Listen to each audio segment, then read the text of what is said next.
안녕하세요. 오늘 저희가 함께 깊이 파고들 이야기는요. 바로 고구려의 두 번째 왕, 유리명왕입니다.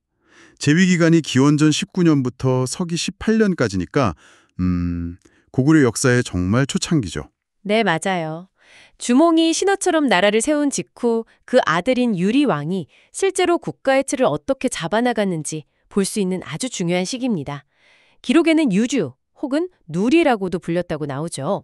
오늘 살펴볼 자료들은 바로 그 시기, 유리명왕의 생애와 업적, 특히 고구려라는 나라가 어떻게 초기 부족 연맹 상태에서 벗어나서 어엿한 고대 국가 시스템을 갖춰나가는지에 초점을 맞춘 분석 보고서들입니다. 그렇죠.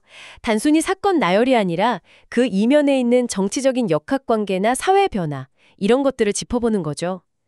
특히 그 유명한 아버지를 찾아온 아들 이야기 있잖아요. 그 개인적인 서사가 사실은 엄청난 국가적 변화랑 맞물려 돌아갔다는 분석이 아주 흥미로웠습니다. 바로 그 지점이에요. 유리명왕 하면 그냥 주몽 아들, 아니면 그 슬픈 황조가, 그 정도만 떠올리기 쉬운데 네네. 오늘 이 자료들을 통해서 그게 아니라 초기 고구려가 어떻게 중앙 집권적인 국가로 나아가는 실질적인 설계를 시작했는지, 그 중심에 유리왕이 있었고 그 결정들이 또 이후 역사에 어떤 영향을 미쳤는지 좀 구체적으로 따라가 보려고 합니다. 좋습니다. 그럼 어디서부터 시작해 볼까요? 역시 유리왕 등장 전 고구려 상황부터 짚어봐야겠죠? 네, 그게 좋겠네요. 시조 주몽이 기원전 37년에 졸본, 그러니까 지금의 환인 오녀산성 근처에 고구려를 세웠잖아요. 네, 이때 고구려는 사실 주몽이 데려온 북방 유이민 집단 계로부라고 하죠. 이 계로부가 중심이긴 했지만 그 지역 원래 토착 세력이었던 소노부랑 연합한 형태였어요. 자료 분석을 보면 이 두 세력이 손을 잡긴 했지만 필연적으로 권력을 나눠 갖고 또 긴장할 수밖에 없는 구조였다는 거죠. 특히 그 주몽의 정치적 후원자이자 졸본 지역 유력 가문 출신이었던 소선호, 그리고 그 아들들 비류랑 온조, 이 존재가 아주 중요했죠. 그렇죠. 기록상으로는 주몽이 이들을 아꼈다고는 하지만 사실 계로부와 소선호의 소노부 사이에는 보이지 않는 어떤 힘겨루기가 계속 있었을 거고, 특히 다음 왕위는 누가 있느냐, 이게 초기 고구려의 가장 예민한 문제였다. 이렇게 자료는 지적하더라고요. 좀 불안정한 동거 상태? 맞습니다. 딱 그 표현이네요. 불안정한 균형. 그걸 깨트린 결정적인 사건이 바로 유리의 등장이었어요. 드디어 주인공이 등장하는군요. 네, 유리는 주몽이 왕 되기 전에 북부여에 있을 때 옛시 부인한 데서 얻은 아들이잖아요. 그 유명한 이야기, 주몽이 남긴 부러진 칼 조각, 그 표징을 가지고 유리가 아버지를 찾아 고구려로 오는 그 극적인 서사, 다들 아시죠? 그럼요. 아주 유명하죠. 근데 이 표징설화가 단순히 감동적인 부자상봉 이야기가 아니라는 분석이 참 인상 깊었어요. 네, 정치적인 함의가 아주 크다는 거죠. 자료에서는 유리 귀환이 그냥 가족사가 아니라 고구려 왕실의 정통성, 영어로 하면 레지티머시라고 하죠. 그걸 아예 새로 정의하는 사건이었다, 이렇게 평가해요. 주몽이 그 표징 확인하자마자 유리를 바로 태자로 삼잖아요. 이게 그냥 기뻐서 그런 게 아니라 상당히 계산된 정치적인 행동이었을 가능성이 크다. 그렇습니다. 분석 보고서들은 특히 두 가지 측면을 강조하는데요.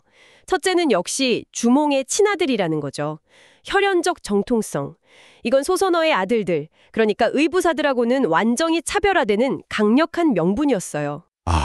그렇죠. 그리고 둘째는 유리가 북부여 출신이라는 점. 당시 북부여가 고조선 멸망 후에 만주 지역에서 그래도 가장 힘있는 세력이었거든요. 그러니까 부여의 권위를 계승한다는 상징성, 이게 신생국가 고구려의 위상을 높이는데 아주 결정적이었다는 겁니다.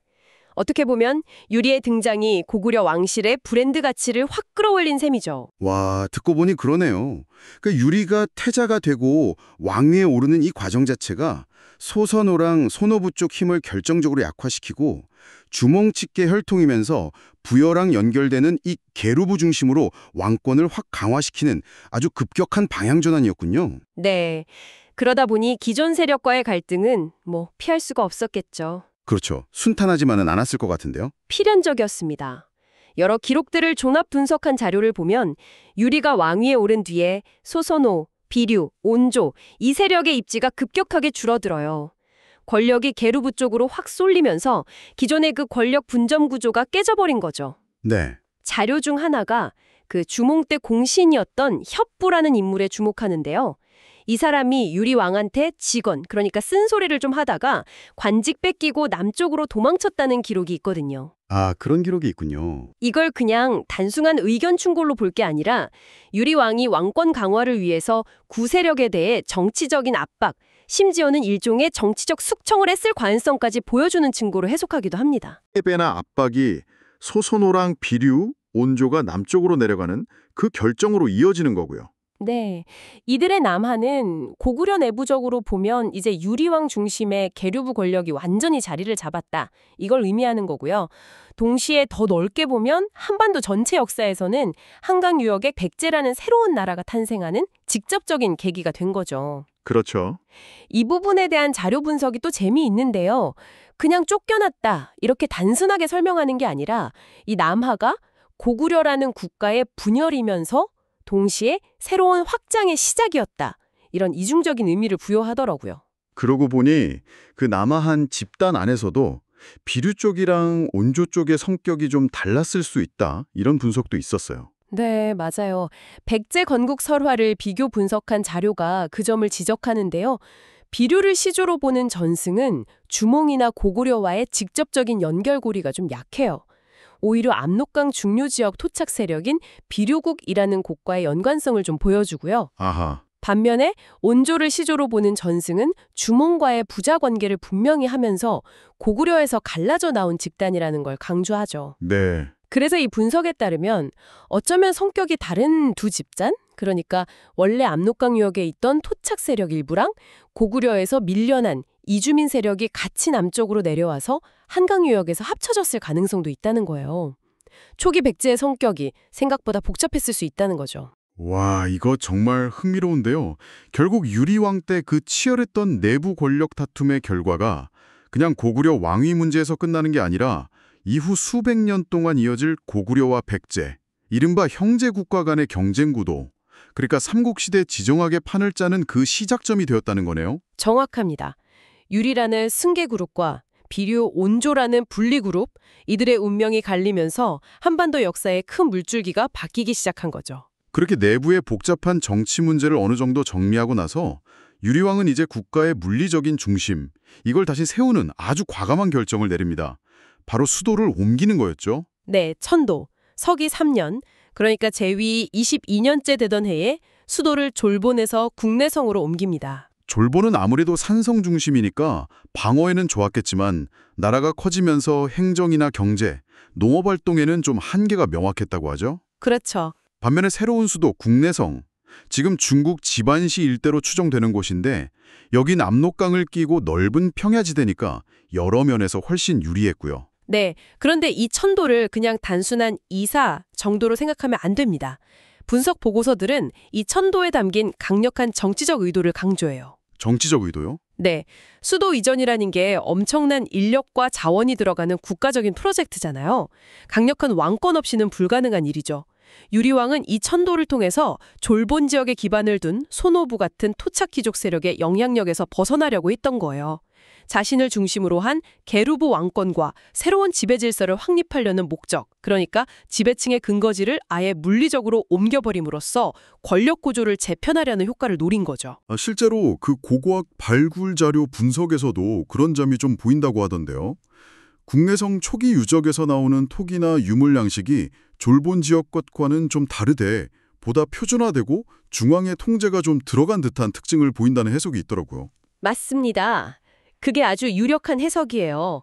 의도적인 문화 통합 시도, 즉 중앙 집권 강화의 고고학적 증거라는 거죠. 네. 그리고 이 국내성은요, 이후에 장수왕이 평양으로 수도를 옮기기 전까지 무려 424년 동안 19명의 왕을 거치면서 고구려의 정치, 경제, 문화의 중심지 역할을 하게 됩니다.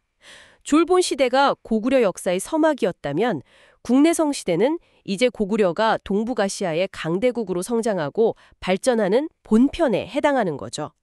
유리왕의 천도는 그야말로 고구려라는 국가의 정체성과 무게중심을 세운 백년대기였다고 평가할 수 있습니다. 수도 이전과 함께 내부 통치 시스템 정비에도 힘썼다고 하죠. 고구려는 왕족인 계루부 말고도 연나부, 관노부, 수노부, 소노부 혹은 비류나부 이렇게 오부 체제를 가지고 있었는데 유리왕은 이 오부를 어떻게 통제하고 중앙권력 아래로 통합할 것인가 이 고민을 많이 했을 것 같아요. 여기서 또 흥미로운 점이 하나 있는데요. 삼국사기나 위서 동의전 같은 여러 역사 기록에 나오는 고구려 오부의 명칭이 조금씩 달라요. 아, 그래요? 네, 한 자료는 이건 그냥 단순한 기록 오류가 아니라 유리왕 시대 이후에 고구려가 중앙 집권에 강화하면서 기존 부족의 성격을 약화시키고 행정구역처럼 만들려고 하는 과정에서 명칭을 바꾸거나 통폐합하면 등 계속 재편 시도가 있었음을 보여주는 간접적인 증거로 해석하더라고요. 그러니까 느슨한 부족 연맹에서 좀 더 체계적인 국가 시스템으로 나아가려는 노력이 계속되었다. 이렇게 볼 수 있는 거죠. 내부적으로 이렇게 시스템을 다지고 왕권을 강화한 유리왕은 이제 그 힘을 바탕으로 밖으로 눈을 돌리는군요. 대표적인 게 북방의 선비족 정벌. 이때 신하 부분노의 계책을 썼다는 기록이 있죠. 네, 선비족은 이후 고구려 역사 내내 북방에서 아주 주요한 경쟁 상대자, 위협 세력이 되거든요. 그런데 건국 초기에 이미 이들을 군사적으로 제압했다는 것은 고구려가 상당한 군사력을 확보했고 독자적인 국방 능력을 갖췄다는 걸 보여주는 아주 중요한 사건입니다. 그렇죠. 특히 한 보고서는 부분노의 지략, 그러니까 적을 안심시킨 다음에 기습하는 계책을 썼다는 기록에 주목하면서 이게 그냥 단순한 힘싸움이 아니라 전략적인 사고를 바탕으로 한 군사작전 수행 능력을 보여준다고 분석해요. 이건 당연히 유리왕의 군사적 리더십을 강화시켰을 거고 또 이게 다시 중앙집권하에 좋은 영향을 미쳤겠죠. 중국과의 관계에서도 상당히 강경한 모습을 보였다는 점도 주목해야 할 것 같아요. 당시에 한나라를 무너뜨리고 새로 세워진 신나라 황제, 왕망과의 충돌 기록이 있잖아요. 네. 왕망이 북방 민족들에 대한 통제를 강화하려고 했고 고구려를 좀 얕잡아 보는 듯한 그런 외교적인 태도를 보였어요. 근데 유리왕은 여기에 군사적으로 맞대응해서 왕망의 군대를 격파했다는 기록이 나옵니다. 오, 상당히 강하게 나갔네요. 그렇죠. 한 분석 보고서는 이걸 고구려가 중국의 군현 세력, 그러니까 현도군이나 요동군 같은 데에 종속되거나 예속되는 걸 거부하고 대등한 관계 혹은 지역의 패권을 추구하려는 자주적인 의지를 명확히 드러낸 사건으로 평가합니다. 아하. 그래서 유리왕 때 형성된 이런 적극적이고 때로는 좀 공세적인 대외정책 기조가 이후 태조왕이나 차대왕 시기에 고구려가 본격적으로 영토 확장 전쟁을 벌이는 그 서막이 되었다. 이런 분석도 있어요. 야, 정리가 되네요. 내부적으로는 권력 기반 다지고 소선호 세력 정리, 국내성 천도 이걸 바탕으로 외부로 힘을 투사해서 선비족 정벌, 왕망과의 대립, 국가의 위상을 높이는 정말 고대 국가 발전의 전형적인 패턴을 보여주는군요. 내치를 통한 안정과 외치를 통한 확장이 딱 맞물려 돌아간 셈이네요. 그렇습니다. 내부에 안정이 있었기에 외부로의 확장이 가능했던 거죠. 유리왕은 이 두 가지 과제를 비교적 성공적으로 수행하면서 고구려라는 국가의 기초 체력, 펀더멘털을 키운 군주였다고 볼 수 있습니다. 그런데 이렇게 강력한 군주의 모습 뒤에는 또 다른 인간적인 고뇌가 있었다는 걸 보여주는 아주 유명한 이야기가 남아있죠. 바로 황조가 이야기입니다. 네, 그렇죠. 정치적, 군사적 업적과는 또 다른 유리왕의 개인적인 면모를 엿볼 수 있는 아주 중요한 대목이죠. 유리왕에게는 화이와 치이라는 두 명의 부인이 있었는데 화이는 골계 사람, 즉 고구려 토착 세력 쪽이고 치희는 한나라 사람, 즉 중국계 여인이었다고 기록되어 있어요. 출신 배경이 달랐군요. 네. 여기서 비롯된 갈등이 깊어져서 결국 치희가 자기 고국으로 돌아가 버리자 홀로 남은 유리왕이 그 슬픔과 외로움을 담아서 불렀다는 노래가 바로 황조가죠. 그 유명한 시구절 자료에도 인용되어 있더라고요. 편편황조, 자웅상이하여 늘 다니는데 여마지독하니 수기여 귀리오. 이걸 우리말로 쉽게 풀면 펄펄 나는 적괴꼬리는 암수서로 정답게 노는데 외로울사 이내 몸은 누구와 함께 돌아갈꼬 뭐 이런 뜻이죠. 네, 한 분석 자료는 이 노래를 그냥 단순히 사랑하는 사람을 잃은 슬픔, 시련의 아픔을 노래한 걸로만 보지 않더라고요. 오히려 강력한 권력을 쥐고 나라를 이끌어야 하는 군주의 숙명적인 고독, 또 정치적인 결단 속에서 어쩔 수 없이 희생될 수밖에 없는 개인적인 감정의 비극, 이런 걸 상징적으로 보여준다고 해석합니다. 아, 그렇게도 볼 수 있군요. 네. 겉으로는 위험 있는 군주지만 내면적으로는 사랑하는 사람조차 붙잡지 못하고 외로움에 괴로워하는 인간적인 약함이 드러나는 거죠. 이게 유리왕이라는 인물을 훨씬 더 입체적으로 또 인간적으로 이해하게 만드는 지점이라고 생각해요. 문학사적으로도 의미가 크죠. 현존하는 우리나라에서 가장 오래된 서정시 중 하나로 평가받고 고대인의 감정세계, 특히 지배층의 정서나 고뇌를 엿볼 수 있는 아주 귀중한 자료라는 점도 자료들은 빼놓지 않고 언급하고요. 맞습니다. 국가건설이라는 거대한 서사 속에서 잠시 멈춰서서 한 인간의 내면을 들여다보게 하는 그런 역할을 하는 이야기라고 할 수 있겠습니다. 자, 오늘 여러 분석 자료들을 통해서 유리명왕의 시대를 아주 깊숙이 들여다봤는데요. 좀 정리를 해보자면 유리명왕은 아버지 주몽이 세운 고구려라는 신생국가를 물려받아서 내부의 정치적 혼란을 수습하고 국가 운영의 기틀을 다졌고 또 대외적으로는 자주적인 목소리를 내기 시작한 그야말로 고구려가 만주 지역의 강국으로 성장하는 실질적인 토대를 놓은 군주였다. 이렇게 평가할 수 있겠네요. 네, 핵심적인 업적들을 다시 한번 짚어보면요. 첫째, 혈연적 정통성을 내세워서 왕위 계승 구도를 딱 정리하고 계루부 중심의 권력 집중을 이뤄냈다는 거. 근데 이 과정에서 밀려난 세력이 백제 건국의 주역이 되면서 이후 삼국시대 경쟁 구도를 촉발했다는 점도 중요하고요. 그렇죠. 둘째, 국내성 천도를 통해서 지정학적으로나 정치적으로나 국가의 중심지를 새롭게 구축하고 400년 이상 지속될 고구려 발전의 발판을 마련했다는 점. 네. 그리고 셋째, 선비족 정벌이나 왕만과의 대결을 통해서 고구려의 군사적 역량과 자주적인 외교 노선을 분명히 했다는 점. 이 세 가지가 가장 중요하다고 할 수 있겠습니다. 이런 기반 위에서 유리왕은 재위 31년째인 서기 18년에 별궁인 두곡 이궁에서 세상을 떠났고 그 아들인 대무신왕이 왕위를 이어서 이제 본격적인 정복전쟁의 시대를 열게 되는 거고요. 네, 어떻게 보면 유리왕의 시대는 화려한 정복군주의 시대는 아니었을지도 몰라요.